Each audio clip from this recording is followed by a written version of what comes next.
மாரியம்மா அப்படின்னு ஒரு வாட்டி சொல்லி பாருங்களேன், நம்ம மனசு வந்து குதூகலமாக மாறிடும். கண்டிப்பாக நீங்கள் சொல்லி ட்ரை பண்ணி பாருங்களேன். மாரியம்மானாலே மன மகிழ்ச்சி அவ்வளவு நமக்கு கிடைக்கும். நாம் இப்போ போனது வந்து ஒரு அருமையான ஒரு கோயிலுங்க. மேபி நீங்கள் கோபுரம் பார்த்தோன்னே கண்டுபிடிச்சிருவீங்க இது எந்த கோயில்னு. ஆமாங்க, ஆடி மாத ஸ்பெஷல் இல்லையா? பட் ஆடி மாதத்தில் நாங்கள் போகல. நாங்கள் வெக்கேஷன் போயிருந்தப்போ தான் போக எங்களுக்கு அமைப்பாக இருந்தது. இந்த கோயில் வந்து சமயபுரம் மாரியம்மன் டெம்பிள்.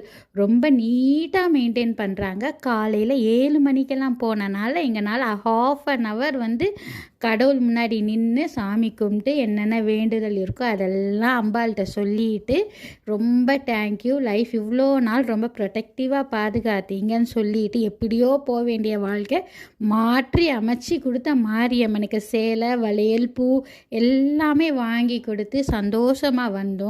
கோபுரம் அவ்வளவு பிரமிப்பாக இருந்ததுங்க. ஒவ்வொரு சிற்பம் அப்படியே கண் எடுக்கவே முடியலை.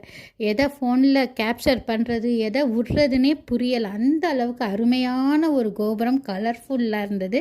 கண்டிப்பாக மாரியம்மன் கோயிலுக்கு போங்க. ஆடி மாதம் ஸ்பெஷல் இல்லையா? சமயபுரம் போய் விசிட் பண்ணுங்கள். இன்னும் பண்ணலைன்னா ரொம்ப சூப்பராக இருக்கும். ப்ளசண்ட்டாக ஃபீல் பண்ணுவீங்க. மஸ்கட் குடும்பம் சேனல் இன்னும் சப்ஸ்கிரைப் பண்ணலைன்னா சப்ஸ்கிரைப் பண்ணுங்கள். ஓகே ஃப்ரெண்ட்ஸ், டேக் கேர், பாய்.